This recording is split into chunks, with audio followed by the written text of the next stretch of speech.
สวัสดีพ่อแม่พี่น้องป้องปายเมื่อสุขุสุคนเนาะมื้อนี้บ่พรสิมาเว้า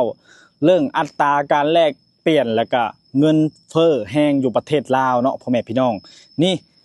ทุกคนเห็นบ่ในกำมือบ่พรนี่เงินกีบนี่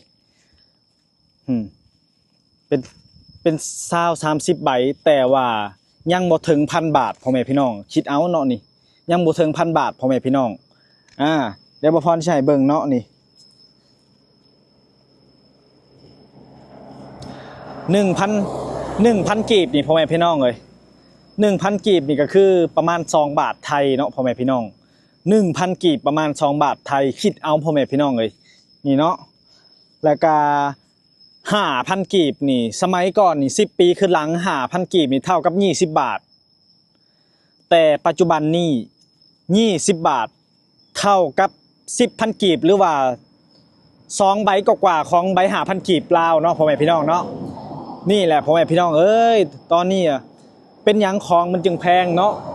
เพราะว่าเงินลาวนี่มันเพ้อเนาะเงินบาทแข็งค่าเนาะเงินกีบบ่เป็นราคาเนาะพ่อแม่พี่น้องมันก็เลยเฮ็ดให้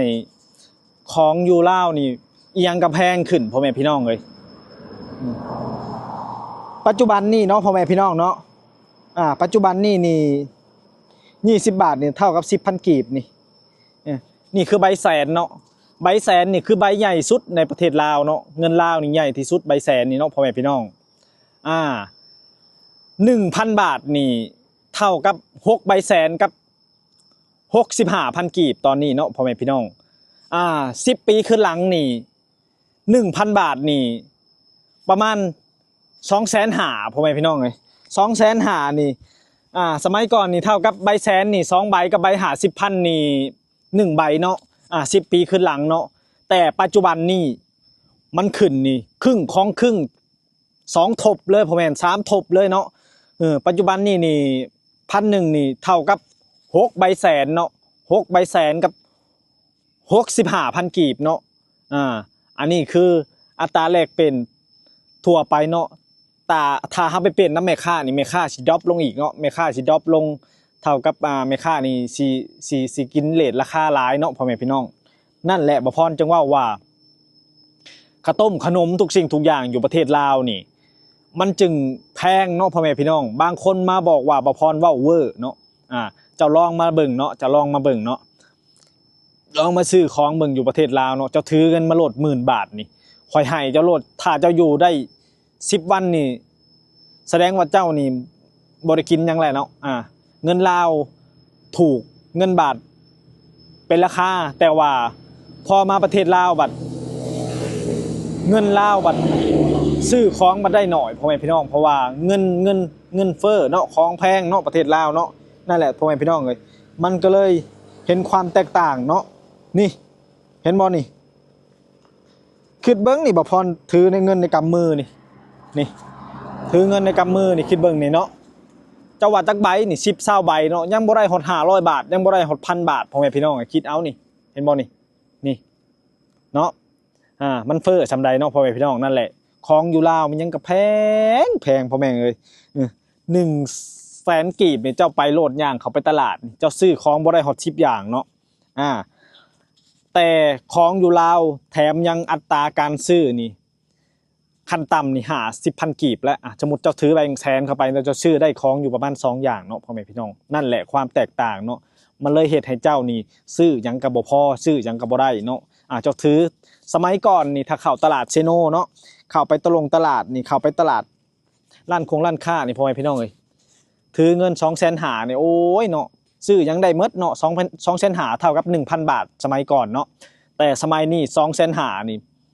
บ่ได้ฮอดครึ่งพันบาทเนาะคิดเอาพ่อแม่พี่น้องเลย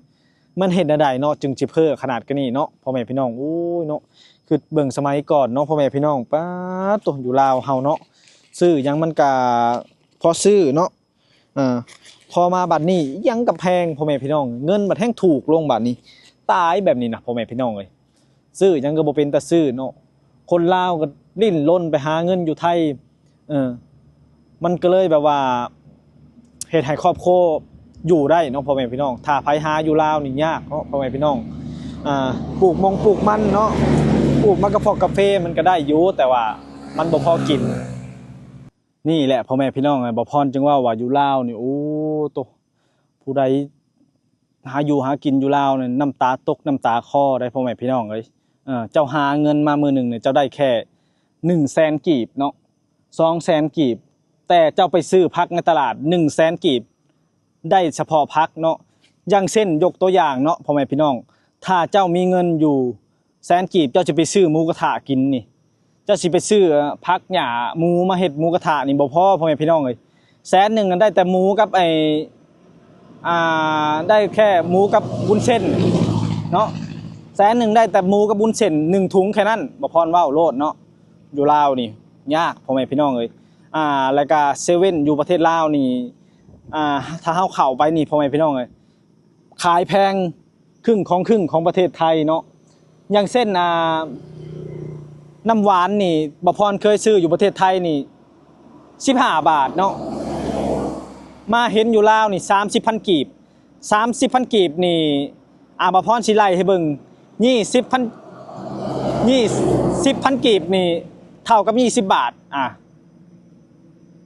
20,000กีบเท่ากับ40 บาท30,000กีบเท่ากับ60 บาทน้ำหวานอยู่เซเว่นประเทศลาวนี่30,000กีบเท่ากับ60 บาทอยู่ประเทศไทยเนาะพ่อแม่พี่น้องนั่นแหละบ่พรจึงอยากให้ทุกคนคิดว่าจะลองคิดเบิ่งว่าอันใดมันแพงบัดนี้เงินถูกของก็แพงเนาะน้ำหวานที่เป็นเม็ดข้าวโพดเห็นบ่อันกระปุกน้อยๆนะในเซเว่นนะนั่นแหละอยู่เซเว่นลาวนี่30,000กีบเท่ากับ60 บาทไทยเนาะอยู่ประเทศไทย15 บาทเนาะพ่อแม่พี่น้องเห็นบ่ความแตกต่างมันแตกต่างกันหลายเนาะนี่แหละบ่พรจึงว่าอยู่ประเทศลาวนี่อีหยังก็แพงเนาะบางคนว่าเวอร์มึงจะขายอย่างเขาเบิ่งรถของอยู่เซเว่นนะทุกสิ่งทุกอย่างนี่แพงกว่าอยู่ไทย3 เท่าเนาะอย่าขายอย่างเขาเบิ่งอย่าขายมาเบิ่งเนาะเซเว่นอยู่สวรรณเขตนี่มีอยู่2 สาขาเนาะอยู่ในเซโนสาขาหนึ่งคนเข้าไปซื้อนี่คือบ้านนอกคลองนาบ่พรนี่ซื้อบ่ได้เนาะบ่มีปัญญาซื้อว่าตรงๆเลยซื้อ3อย่างนี่เจ้าก็หมด100,000แล้วเจ้าสิเอาเงินใส่ไปซื้อกินเนาะนั่นแหละบ่พรจึงบอกว่าตายถ้าอยู่ลาวเนาะนั่นแหละถ้าคนใดเฮ็ดงานอยู่ไทยนี่โอ้ยกุ้มครอบครัวเนาะพ่อแม่พี่น้องนั่นแหละบ่พรจึงอยู่บ่ได้เนาะเว้าเรื่องฮักประเทศฮักหมู่บ้านเฮานี่โอ้ยไผก็ฮักเนาะพ่อแม่พี่น้องฮักแฮงแต่ว่าไผก็บ่อยากไปดอกจากบ้านจากเมืองแต่ว่ามันเฮ็ดได้เนาะพ่อแม่พี่น้องหากินอยู่ลาวมันบัดบ่พออยู่พอกินเนาะพ่อแม่พี่น้องเงินเฟ้อเนาะของแพงเนาะซื้อหยังก็หามาได้วันละ100,000 200,000กีบนี่เจ้าไปซื้อของมาขายนี่เจ้าก็บ่ได้กำไรเนาะเจ้าสิอยู่ได้จังได๋เจ้าซื้อของมาขายเจ้าบ่ได้กำไรเจ้าจะค้าขายบ่ได้เนาะพ่อแม่พี่น้องนั่นแหละบ่พรจึงจักว่าเงินนี่มีเต็มกระเป๋าก็ซื้อหยังบ่ได้อยู่แล้วเนาะของแพงแฮงพ่อแม่พี่น้องนั่นแหละคลิปนี้ก็จบไปเท่านี้ฝากกดไลค์กดแชร์บ่พรเด้อ